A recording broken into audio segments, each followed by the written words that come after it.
ಹಳೆಯ ಚಿನ್ನದ ಒಡವೆನ ಅಧಿಕ ಬೆಲೆಗೆ ಮಾರಬೇಕೆ ಅಂದ್ರೆ ಆಟಿಕಾಗೆ ಕಾಲ್ ಮಾಡಿ 8880300300. Attica gold company. ದೆಹಲಿಯಲ್ಲಿ ಜೋರಾಗ್ತಾ ಇದೆ ಪೇಪರ್ ಲೀಕ್ ಪಾಲಿಟಿಕ್ಸ್. ನೀಟ್ ಅಕ್ರಮದ ವಿರುದ್ಧ ಕೆರಳಿ ಕೆಂಡವಾಗಿದೆ ಕಾಂಗ್ರೆಸ್. ಧರ್ಮೇಂದ್ರ ಪ್ರಧಾನ್ ರಾಜೀನಾಮೆ ಕಾಂಗ್ರೆಸ್ ಪಟ್ಟು ಹಿಡಿದು ಕೂತಿದೆ. ಕೆಲವೇ ಕ್ಷಣಗಳಲ್ಲಿ ರಾಹುಲ್ ಗಾಂಧಿ ಸುದ್ದಿಗೋಷ್ಠಿಯನ್ನ ನಡೆಸಲಿದ್ದಾರೆ. ದೆಹಲಿಯಲ್ಲಿ ಪೇಪರ್ ಲೀಕ್ ಪಾಲಿಟಿಕ್ಸ್ ಜೋರಾಗಿ ನಡೀತಾ ಇದೆ. ನೀಟ್ ಅಕ್ರಮದ ವಿರುದ್ಧ ಕೆರಳಿ ಕೆಂಡವಾಗಿರುವುದು ಕಾಂಗ್ರೆಸ್. ಧರ್ಮೇಂದ್ರ ಪ್ರಧಾನ್ ರಾಜೀನಾಮೆಗೆ ಕಾಂಗ್ರೆಸ್ ಬೇಗೆ ಪಟ್ಟು ಹಿಡಿದಿದೆ. ಸಂಜೆ 4 ಗಂಟೆಗೆ ರಾಹುಲ್ ಗಾಂಧಿ ಸುದ್ದಿಗೋಷ್ಠಿಯನ್ನು ನಡೆಸಬೇಕಾಗಿತ್ತು. ಆದರೆ ಈಗ ಕಾರಣಾಂತರಗಳಿಂದ ಆ ಸುದ್ದಿಗೋಷ್ಠಿ ಮುಂದೂಡಲ್ಪಟ್ಟಿದೆ. ಇನ್ನೇನು ಕೆಲವೇ ಕ್ಷಣಗಳಲ್ಲಿ ಸುದ್ದಿಗೋಷ್ಠಿ ನಡೆಸಲಿದ್ದಾರೆ ರಾಹುಲ್ ಗಾಂಧಿ. ದೆಹಲಿಯ ಕಾಂಗ್ರೆಸ್ ಕಚೇರಿಯಲ್ಲಿ ರಾಹುಲ್ ಪ್ರೆಸ್ ಮೀಟ್ ಮಾಡಲಿದ್ದಾರೆ. ನೀಟ್ ಅಕ್ರಮದ ವಿರುದ್ಧ ಮುಂದಿನ ಹೋರಾಟದ ಬಗ್ಗೆ ಘೋಷಣೆ ಮಾಡುವ ಸಾಧ್ಯತೆ ಇದೆ. ಧರ್ಮೇಂದ್ರ ಪ್ರಧಾನ್ ರಾಜೀನಾಮೆ ನೀಡುವವರೆಗೆ ಹೋರಾಟ ಮುಂದುವರಿಯುತ್ತೆ.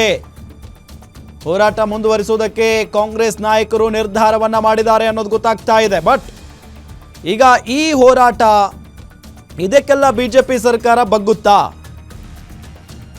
ಧರ್ಮೇಂದ್ರ ಪ್ರಧಾನ್ ಅವರ ರಾಜೀನಾಮೆಯನ್ನ ಪಡೆದುಕೊಳ್ಳುತ್ತಾ? ಇದು ಈಗಿರುವಂತ ಪ್ರಶ್ನೆ. ಬಟ್ ಇಷ್ಟೊಂದು ದೊಡ್ಡ ಮಟ್ಟದಲ್ಲಿ ಹೋರಾಟ ನಡೆಯುತ್ತೆ ಅಂತ ಬಿಜೆಪಿಯವರು ಮೊದಲೇ ಊಹೆ ಮಾಡಿರಲಿಲ್ವಾ?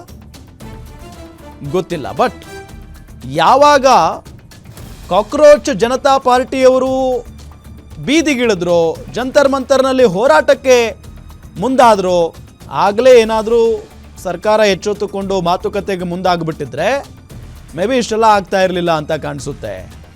ಯಾವಾಗ ಅಲ್ಲಿ ಬಂದಂಥ ವಿದ್ಯಾರ್ಥಿಗಳ ಮೇಲೆ ಹಲ್ಲೆ ಆಯಿತು, ಅದಾದ ನಂತರ ಕಾಂಗ್ರೆಸ್ ಕೂಡ ಇಲ್ಲಿ ಬೀದಿಗಿಳಿತು, ಹೋರಾಟವನ್ನು ಮಾಡೋದಕ್ಕೆ ಮುಂದಾಗಿದೆ. ನಿನ್ನೆ ಪ್ರಧಾನಿ ನಿವಾಸದ ಎದುರು ಹೋರಾಟವನ್ನು ಮಾಡಿದ್ರು. ದೊಡ್ಡ ಹೈಡ್ರಾಮಾ ನಡೀತು. ಇವತ್ತು ಬ್ಲ್ಯಾಕ್ ಡೇ ಅಂತ ಹೇಳಿ ಮಾಡ್ತಾ ಇದ್ದಾರೆ. ಎಲ್ಲರೂ ಕೂಡ ಬ್ಲ್ಯಾಕ್ ಡ್ರೆಸ್ಗಳನ್ನು ಹಾಕಿದ್ದಾರೆ, ಕಪ್ಪು ಬಟ್ಟೆಗಳನ್ನು ಧರಿಸಿ ಬಂದಿದ್ದಾರೆ. ಆ ಮುಖೇನ ಬ್ಲ್ಯಾಕ್ ಡೇ ಅಂತ ಹೇಳಿ ನಿಂತ್ಕೊಂಡಿರೋದು.